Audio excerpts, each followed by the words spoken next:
Your vacation timing is really inconvenient. I am bent over the office-battered coffee machine. In my hand is a dry, hardened K-cup. Coffee grounds clog the water path like compacted soil. The new HR girl stands beside me flustered. She once CC'd her lunch order to the entire company. Gavin strides past in the hallway, Bluetooth earpiece in place. He watches us like he is directing a battle. I do not look up. I scrape the blockage with my fingernail. My suit is cheap but tidy. It is my work habit. My name is Dana. For 20 years I have done every operational task.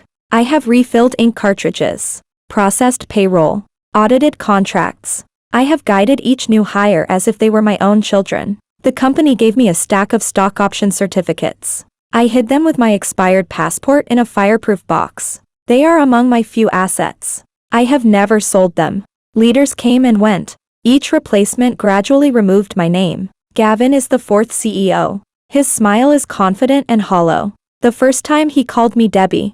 The second time darling. After that he stopped using my name unless something broke. I stopped expecting invitations to strategy meetings. I read the press release: we are being acquired by a private equity firm.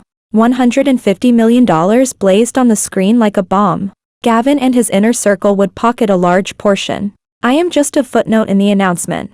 A line of fine print.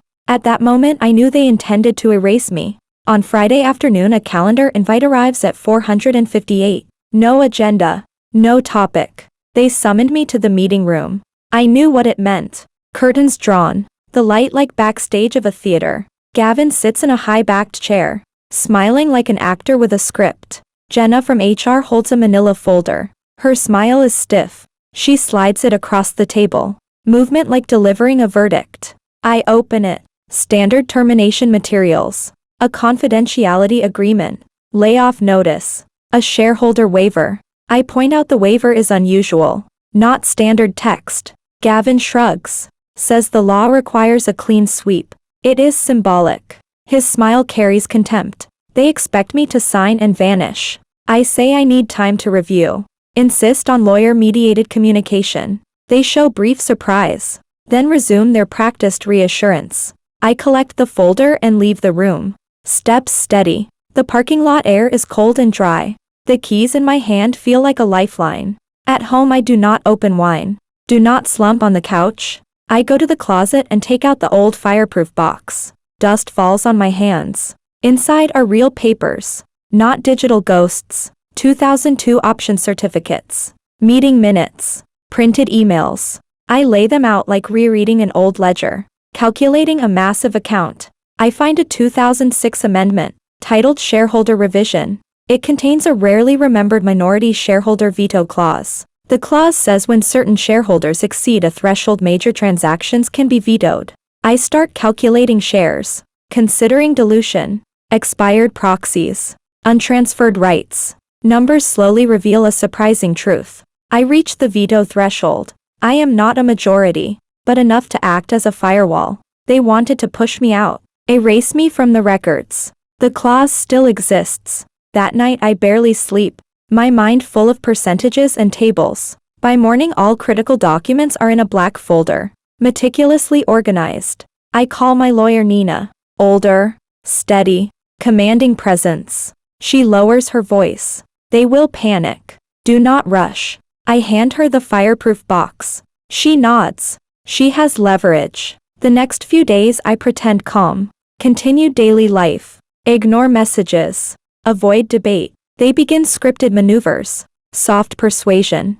Veiled threats. Repeated nudges. HR emails express hope for smooth transition.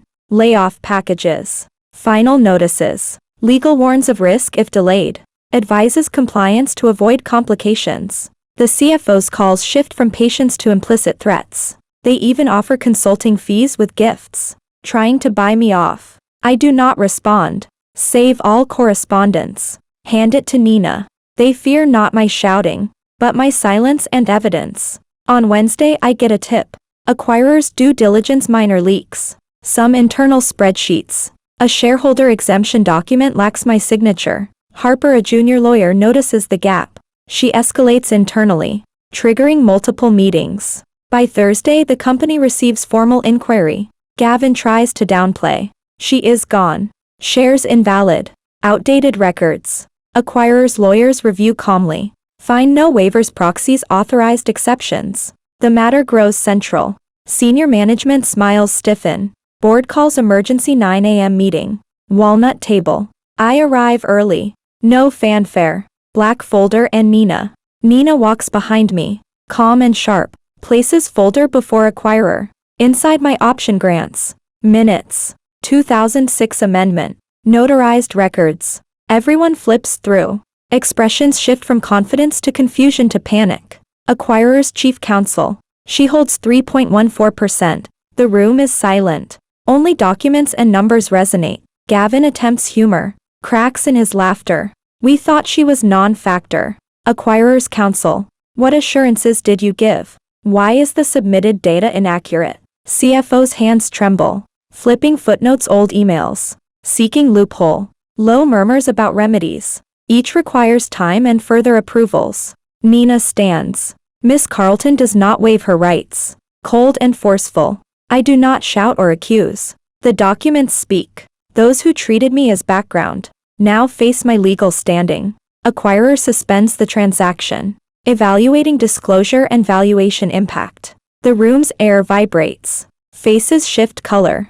Gavin's lips crack. Casual tone gone. Throat clearing often. Trying to hold control. Board members exchange glances. Calls. Legal summaries pressed. I walk to the window. City towers in morning light. Reflecting their unease. The chairman asks, "What do you want?" My lawyer slides the memo. My list of conditions. I demand independent old shareholder allocation pool. Protect early participants. Immediate revocation of Gavin's golden parachute. Bonus. Consulting contracts. Formal board statement confirming my departure. Neither performance-based nor voluntary. Clauses are simple, not sensational. Compensation and clarification the focus. Gavin shouts. This is extortion. We cannot let a former employee ruin the deal. Acquirer representatives deliberate. Calculate cost and risk. Nod in agreement. CFO pales. Numbers, games and bonuses compromised. I sign revised merger approval cleanly. Like issuing an order. No triumphant cheers. Only calm completion. I pack the folder like a tool. Exiting, Gavin's eyes full of fear. One last plea. I do not look back. I walk from the building. Measured steps. No celebration. Only certainty. From parking lot to home. No phone. No posts. I return page to fireproof box. I came not to humiliate, but to secure rights and justice. Even if only in text. Colleagues whisper later in hallways. Cold. Smart. Times changed.